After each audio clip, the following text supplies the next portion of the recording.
Today, the Punjab Lalit Kala Akademi has a young and enterprising artist from Chandigarh, Manjot Kaur, who is a multidisciplinary artist. Manjot works with a variety of media, be it painting, installation, video, books, performance, and expresses her instincts and what she feels through various forms of art. There is no limitation that Manjot works in or with, because she believes that the matters of the heart, the people, the environment, the society need different expressions.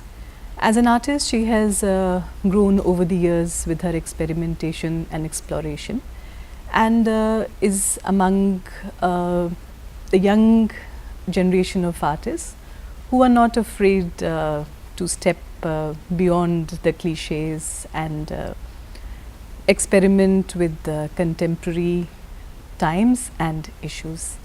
We will speak to Manjot about her journey of art and where she's from and what inspires her, and how she uses science, technology, the tools of our times to tell us the stories of our times. Welcome to Punjab Lalit Kala Akademi. Thank you so much. So, Manjot, what is it that you're, before we go back in time, tell us what are you doing now? Because we talked a little while back and you said you were doing very interesting art residencies and projects also, both nationally and internationally. So tell us something new that you're doing. So in the terms of practice that I would like to initiate with, currently I am working on the theme of food security in India, which began with the introduction of Green Revolution in 1960s and 1970s. So and also that I use the vocabulary of science and technology to express this concern. Why the use of science and technology for an artist? I think art and science, it is said that they are poles apart, but somehow they are both connected for me, and I was never a science student, but I've always been inspired from nature. And I have, for me, this idea of when you look at chemistry reactions, they're time based. For me, time based art. I love ephemeral art, which degrades over a period of time, in a way. So for me, the science and technology, it becomes a tool to understand the ephemeral nature of life itself. When you are talking about the very current things, which is affecting the life. So when I talk about food security, I'm talking about the use of pesticides, especially in Punjab, that how they are affecting not only the water, but overall the whole biodiversity of the entire region in this way. So I am, in my upcoming exhibition, so I am using chemistry apparatus, single displacement chemical reactions, which first of all with the burette is to understand what is corrosion, so corrosion here, corrosion of a copper utensil. So copper utensil in itself becomes a symbolic representation of the past, because there was a time, when before we landed to steel or before we landed to pital, we were using tambe ke bartan in usual households. So when you look at corrosion happening, on tambe ka bartan, so it metaphorically represents that things are not going in the right shape. Right. Things are going on a wrong track. So for me also that metaphor also becomes an important way to represent my concerns in a way. And with the other one, for example, which I did last year in Khoj, in 2017, May, June, I was in the Peers Residency, which is an emerging artist residency for the young artists. Where is this? This is in New Delhi. New Delhi. Yes. So there I was working with the single displacement reaction, where I dipped copper wire, again copper, in a silver nitrate solution, and you can actually see silver crystals forming on the copper wire. And along with that, so I was also talking about growth primarily at that time. And for me to look at the both sides of growth is one thing which I cannot let go away is the population growth of my own country. Understanding that how many resources do we have and what policies we had to take, again coming back to 1960s and 70s, the Green Revolution thing, you know. We took those policies to feed our population, but still, you know, population is not being fed. And it is continuously rising again, and now like there are another n number of problems, you know, which are like where the population actually becomes the root cause of the whole thing, you know. I maybe so in this way, so I put up a small screen, so where I opened up a website which is called Worldometers, where you can see the population growth of entire globe of any country and of that of India. I also did an animation, so that animation was an absurd, like all kind of absurdities, you know, that I could put.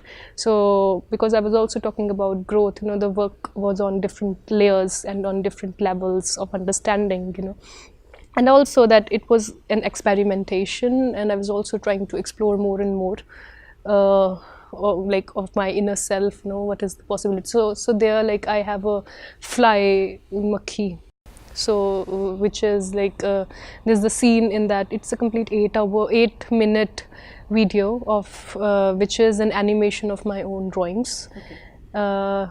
So there is one scene in which there's a fly, and then she multiplies to an extent, you know, that the whole fly doesn't look like a fly, it looks like an abstract pattern on the screen.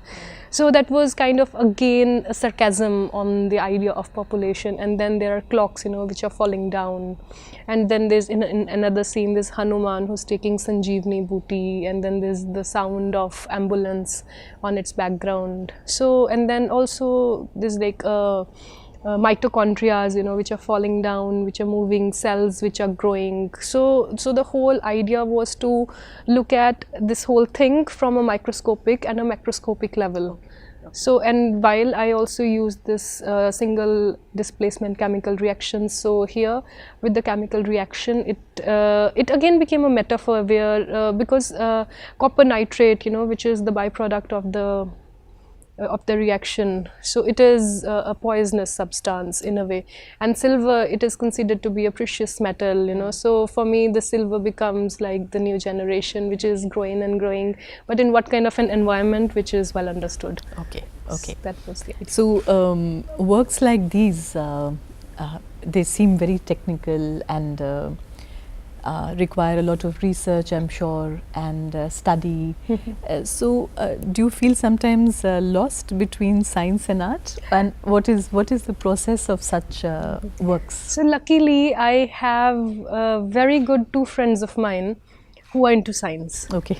So because like I teach in a school, and I teach in Government Model High School, Sector 38 West, and the infrastructure with government for art is very little. So they force me to, you know, you find a space for yourself wherever you can and sit and work, because work has to be done. And then I thought like science lab would be an interesting place for me to sit down. That is nice. Yeah. So and then in the due course, like because, you know, when you are naturally inclined towards a subject, you know, you tend to become friends with. Yes. And also, like, I don't know, somehow it was a coincidence, you know, so that I became friends with both of the science teachers in my school. Okay. So one of like one of my friends' name is Harveer and another is Rupali. They're both very beautiful. So whenever I have a problem, I do my research and development. Okay. So I know what concerns that I want to work upon with, and how metaphorically I can use the language of science. Okay. So whenever this is before you conceive a project, you know how you're going to shape it? No, not always. Not always. At the time, it is with the due course. Like with this idea of corrosion and of utensils. You know, I wanted to do this corrosion thing, but I had no idea there is this instrument called burette, you know, which exists. So then I started to research like how can I create this reaction inside a gallery space that a utensil is being corroded over the time. Right. So, and then I thought it in different time frames. What happens like if my show is for 5 days? What happens if I have to put up in a show for 2 months? So then the reaction has to be timed accordingly. Yes, because it'll be different. So then then the concentration of the acid has to be changed accordingly. So this is where the technical aspect of the whole thing comes, and this is where both these two divas come into my life, you know. Okay, and then I call them and I sit with them. This is the thing. But then apart from that, the form of the object, the height of that instrument, how the display has to be, definitely, you know, that comes to me naturally as an artist. In that way.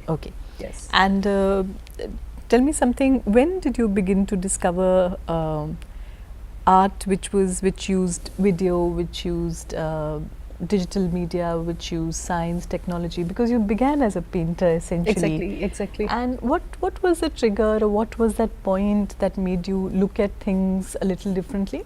Was it the times that we live in because other artists were doing it, or because you felt that your art needed more tools and things to express? What was it that changed for you? It was that after I finished my schooling, I had 3 months of spare time. You were in Ludhiana? I was in Ludhiana, yes. So my cousin, who was studying engineering at that time, he was doing his internship in an animation-based firm. So, and then he told me, because we grew up together as kids, and as a children we used to draw cartoons, a lot of cartoons, you know, using Mickey Mouse books, and we were also like very much inclined towards Disney. So Disney, like even now also, like if I need some kind of recreation, I tend to, you know, put up a YouTube channel and see a lot of cartoons. DuckTales, Tailspin, a lot of them. So he told me that you have spare time, like why don't you make it productive? So he talked to his boss and he arranged an internship for me. And then what I started going there for, like I went there almost for a period of 1.5 months. And this is where they taught me Flash. So I was not paying them anything, neither were they paying me anything. The only thing was like I had to go there.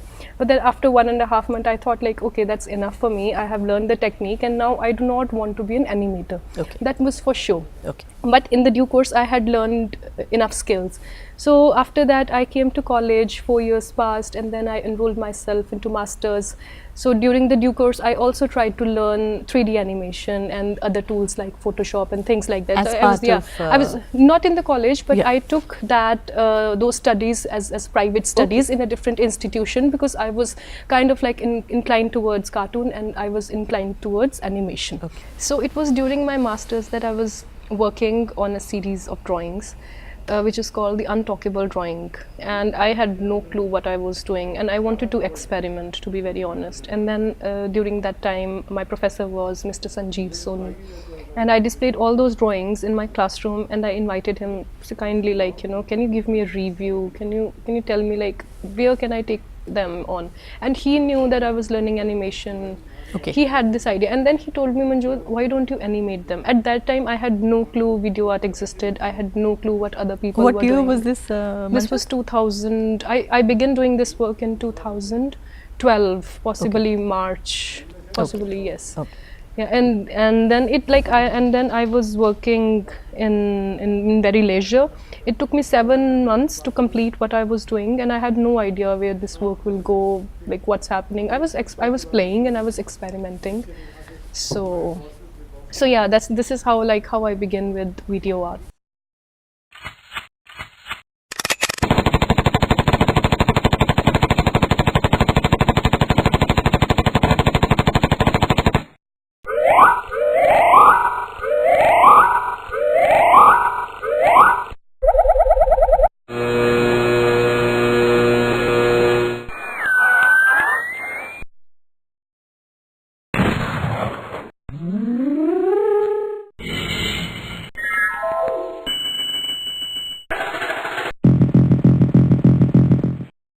And did you instantly realize that yes, this was your another form apart from drawing and painting that you needed to? Definitely, yes, I did that. Right. And so you are also you constantly keep shifting and keep going back to the same mediums and then shifting again. Yes. So how important is it for you as an artist to explore and experiment, but you never give up your drawing and painting? That remains constant in your work. So what is your process? How do you, when you think of an idea, of course your work is inspired by life around us, nature, social issues, economic issues, which you feel very strongly about. But what is the process, in the sense, do you realize that, okay, this project I'm going to turn it into different, I'll use science, I'll use technology, I'll use video, I'll use painting. How does your mind work? I think now, if I think in the last span of 5 years, I never gave a thought to all this. I think I'm still growing even now also, and I think and I believe last 5 years of my life has been a period of extensive experimentation. There was a time when I wanted to explore mediums. There was a time when I wanted to explore different kind of subjects without understanding that it is right or it is wrong, you know, without judging my own self. There are projects which are total failures. There are projects, you know, which I admire, and there are projects which I admire but people don't like, and there are other projects which people like but I dislike. Okay. So there's a mix and match of the whole scene. But then over the 5 years I realized that drawing comes naturally to me, painting comes naturally to me. This is something which is like imbibed in myself, you know, this is a skill that I have, and whenever I am painting I feel one-to-one with my medium. It becomes more towards like, you know, going towards a meditative state, honestly. And so and then when I after these 5 years of experimenting in different fields like land art, installation art, performance, when I look back, like last year I was like looking back, like what am I doing and where am I heading towards in my life, you know. And then I realized I think I want to do animation again, and this was last year that I started to animate my drawings again. Primarily like previously before 2017 I was not doing much of drawing, so I was not doing much of animation. So like last year I thought, okay, 2018, yes, I thought, okay, I want to come back to this medium again. So yes, so I don't, so and then I think it was in the coach that I started to look at chemistry, you know, as my terminology, chemistry apparatus, as my vocabulary, as, you know, like I have to, because before that I was looking at lot of imagery of, you know, food, you know, for example food, you know, which is lying in my kitchen, because at times, you know, I become super occupied, there's food in my kitchen, you know, which I'm not eating, so, you know, there's fungus, you know, which is developing on it, and then I do not want to throw away that food. Yes. I love that, you know, the formations, you know, coming them up on its own. For me that is life, you know, and for me that was time-based art. Right. So I was taking pictures, but I had no clue, you know, how I could, you know, fit those things into a proper or a relevant context in that way. So I think that is something which is now coming to me again, which I think now I want to include in my show.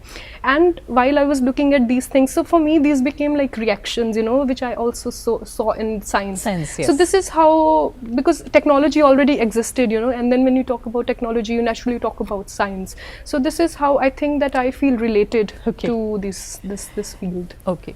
And how important is it for artists to talk of situations, to talk of crisis, to talk of life, to talk of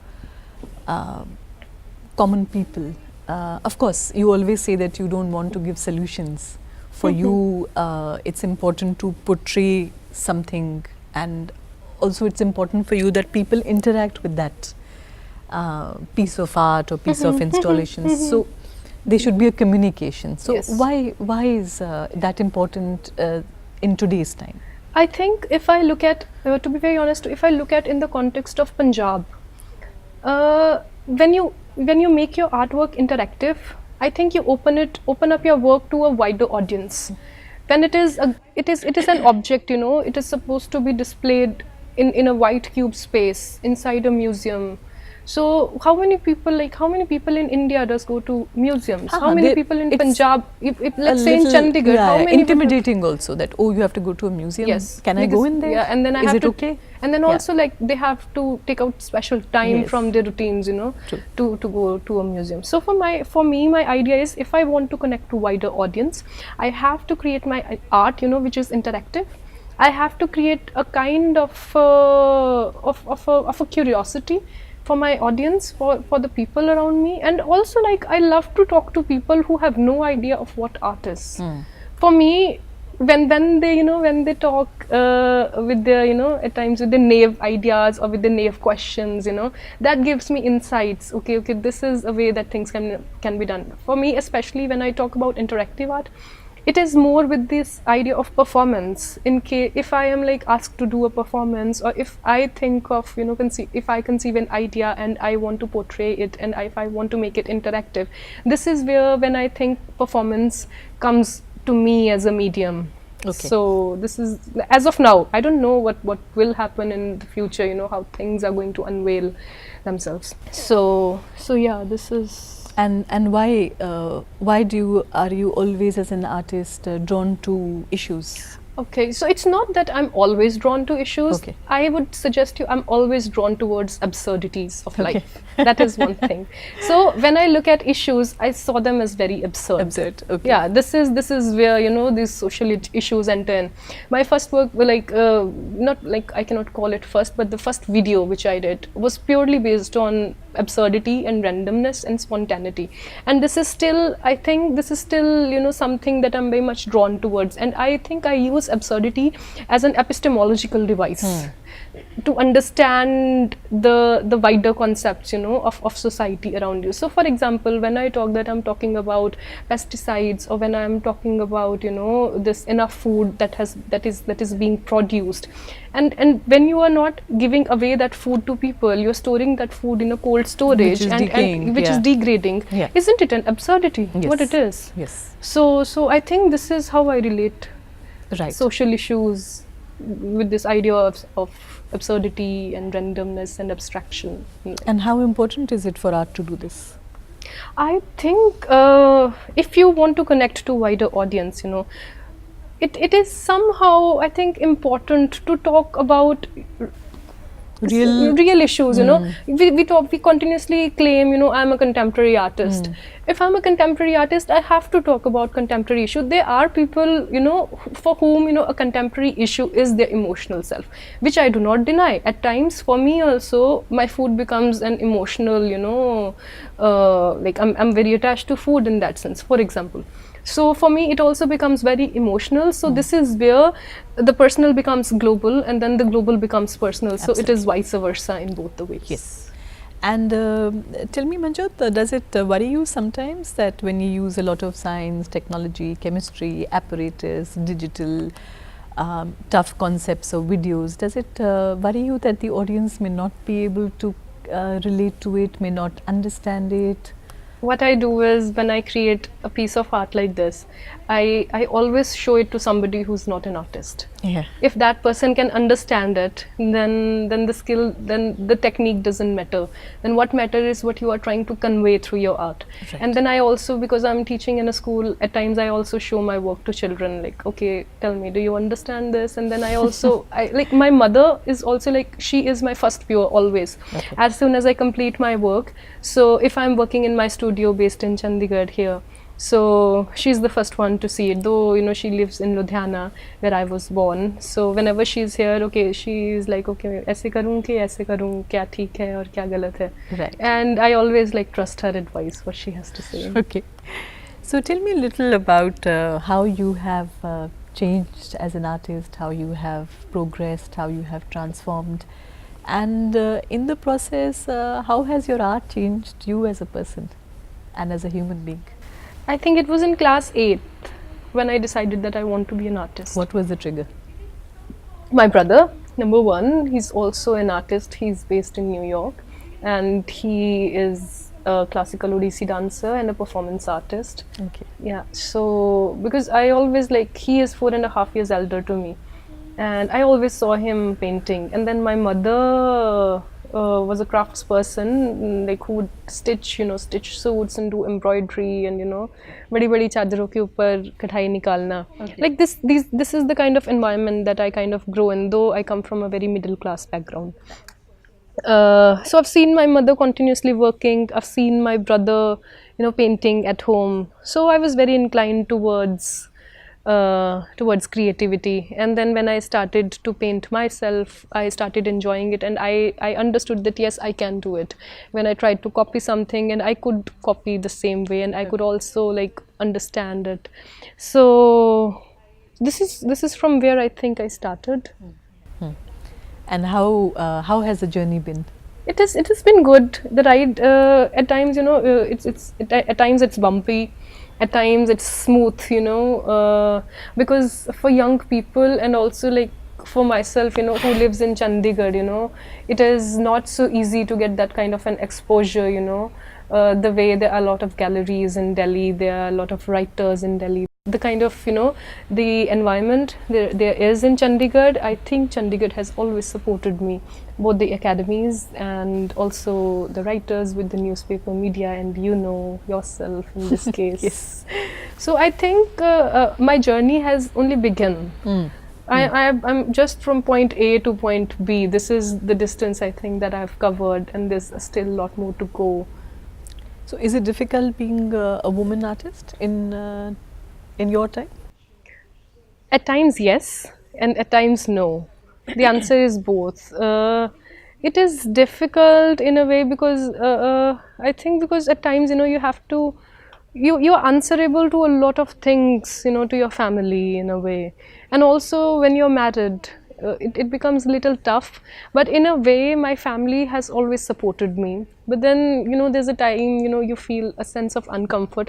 But then for me, I know myself where I have to push my boundaries, where I need to give in for art. So then I try to talk, and I try to find solutions to whatever the problem is, so that things are good for me also, and for my family also in a way.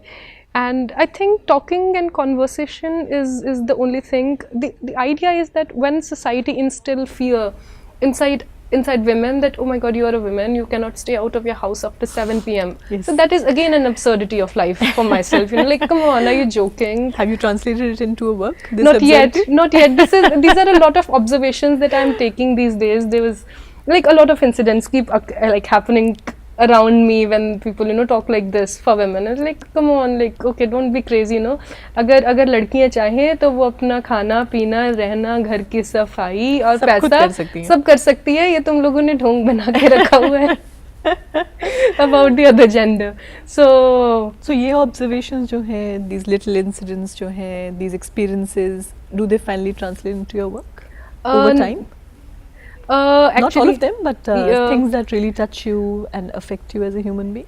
Definitely yes, they do come in somewhere, but I have never taken feminism as a strong content in my work as of now. Okay. And I think this will somehow come up, but for me the idea of being a feminist is more about my way of living, how my way of taking decisions in life.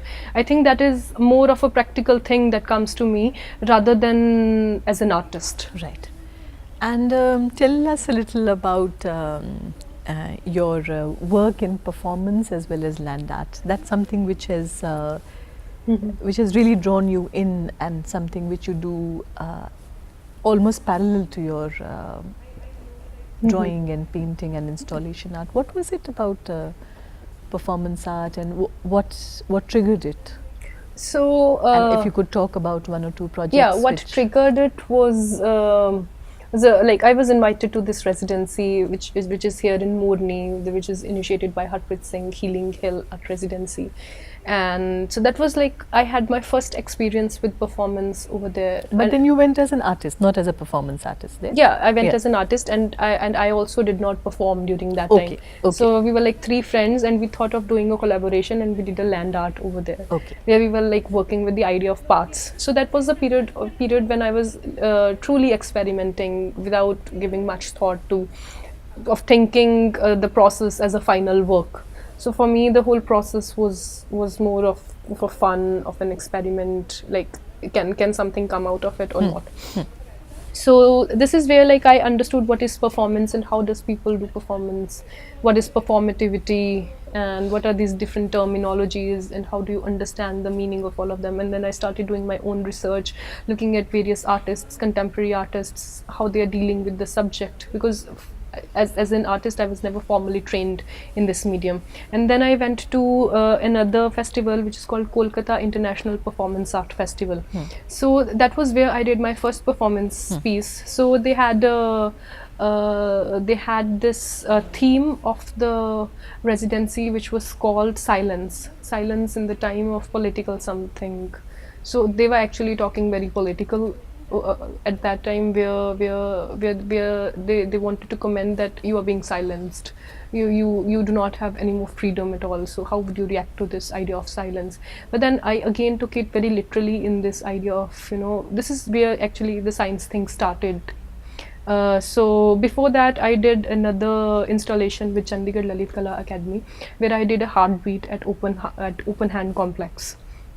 So the heartbeat became a symbol of peace and symbol of, that yes, I'm living, I'm not dead. Right. So let us treat people as people. So, and then when I went to Kipaf, and then they said silence, and I took another word of silence, like in another form as silent. And then when you look at the anagram of silent, that is listen. Listen, yes. So I thought of like, let's play with these two anagrams.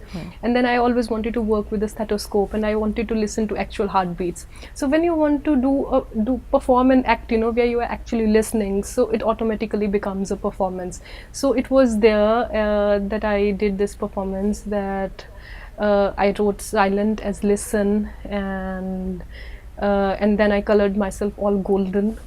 And then I started to listen my own heartbeat, and then I was listening to people's heartbeat, and then they were listening to my heartbeat. So that was a vice versa, like a 30-minute performance, not a huge one. So, but like I was like very thrilled after doing that, and I was also very scared before doing it, because I'd never done a public performance like that. So that was my first piece. And after that I did another piece in the same performance art festival, which was Pain and Pleasure, where like this was the piece, where I talked about feminism as such, but that's the only piece that I've talked. So there was a flower market, and we were on a ghat. So I had no idea like I would be doing this, and I had put flowers all over my face, and I had my arms bare, only my arms were bare. So I invited people that I am an object of beauty, with the flowers all around me. So and then I offered them lipstick. Can you come and kiss me on my lipstick as an object? And at the same time I had needle in my hand, and I was trying to like pierce myself, try to inflict pain. So the idea was to look at pain and pleasure, and then the object, like women who are treated as objects. After that I actually wanted to do a performance where I could actually create an object, and I wanted to like interact with more people. That was my idea, like if I want to do a performance again. So in 2017 I was invited by Punjab Arts Initiative, which is the baby of We Are Punjab. We Are Punjab is located at different locations in India, including in Mohali. What I did over that was like, there was a time when I was like literally drawn towards social and political issues. So because that I wanted to converse with people, I wanted to talk about an issue which would have touched each one of us. And those days were the days when Aadhaar card conspiracy or the thing was so much into news, and I was like listening to it. So and then I thought, okay, if I have to talk to people, this is something which anybody and everybody would know. Like nobody has gone untouched with this. And then this is also a matter of privacy, surveillance and security of the nation.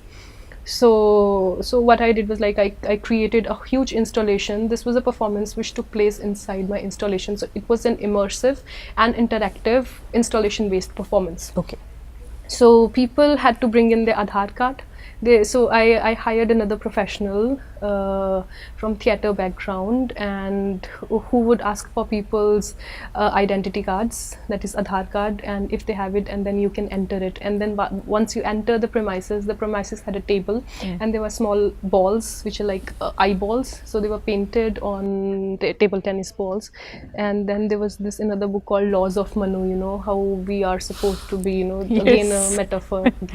So and then and then I had a stamp pad and a pen. I would ask people to give me their biometrics, fingerprints and Aadhaar number. So I kind of like created a huge archive of all the people who visited that place. So in a way it became a platform where I could talk to people about their experience about Aadhaar, how much knowledge they have about Aadhaar, do they want to give their fingerprints. There were a lot of people who showed their Aadhaar card, they came in but they never wanted to get them. They never wanted to give me their biometrics, but they wanted to talk about it. So otherwise this would have never been possible inside a mall space, you know. Completely. So for me, the audience connecting to wider space, getting out of the gallery, all became like performance became the tool to dig all these things. Right. And which you hope to continue as part of your artistic process? Performance definitely, yes. I do think of doing it again, but as of now, whenever I think, I don't know like how I'm again going to respond to it. It's been already 1.5 years I did that performance, but I'm in no hurry. So I think that let it come to me naturally, and let's see how it will evolve over the period of time, and what next, like what next content, or like how do I have to converse with people. Okay. Because I think it is like a responsibility, you know, when you talk to people who do not come from the background of art. I become very sensitive. Whatever I say, you know, they take all those things in home with themselves. Right.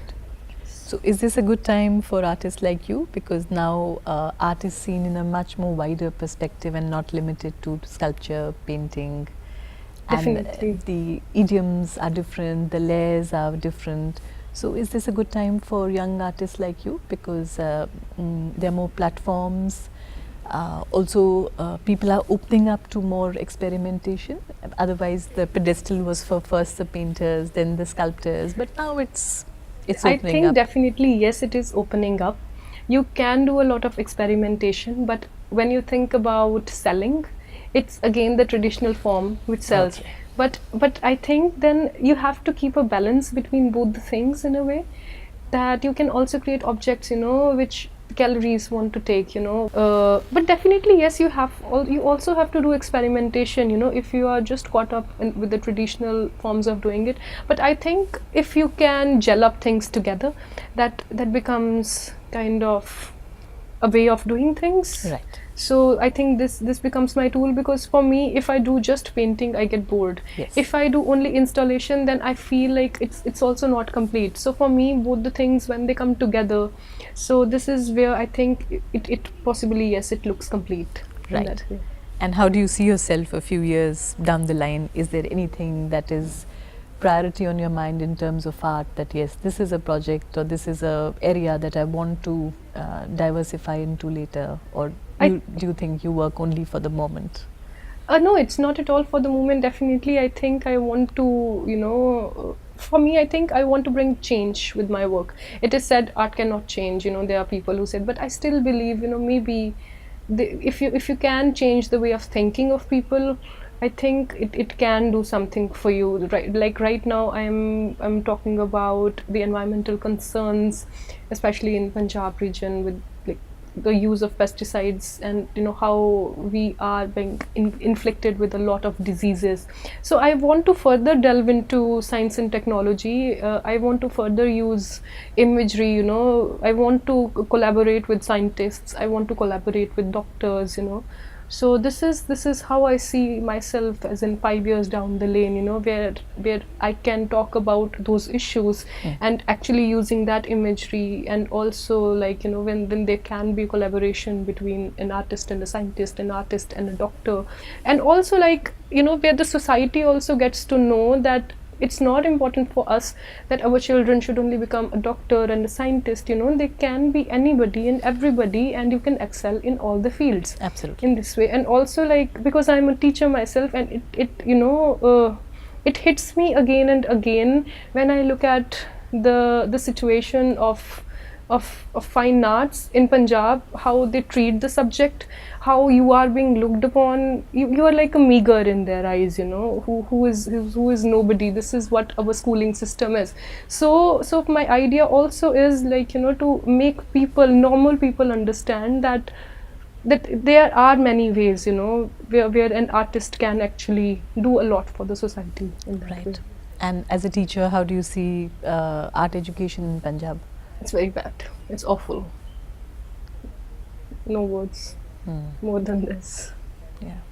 We're not able to groom, and we're not able We to... do not have the right kind of teachers. And if we have the right kind of teachers, we do not have the right kind of infrastructure. We do not, for example, in my school, there are not enough classrooms for my children to sit in. How can I expect my school authorities to make an art room? I don't know. There's no library in the school. There's no music room in the school. I wonder how, you know, this kind of system is going to flourish. Definitely there is a lot of infrastructure with the public schools, you know, but like with the private schools, but like we know what kind of what strata of society goes into those schools, you know, and when more than half of the population is into middle class, is into low class, below the poverty line, you know, what do you expect of your youth to be? Yes. So I think the funds have to be like on the right track, and we need to value all these pillars.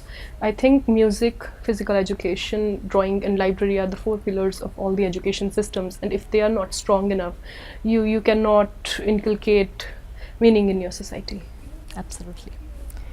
Thank you, Manjot. It was lovely talking to you, and Thank you, lots of luck for the future. Thank you so much.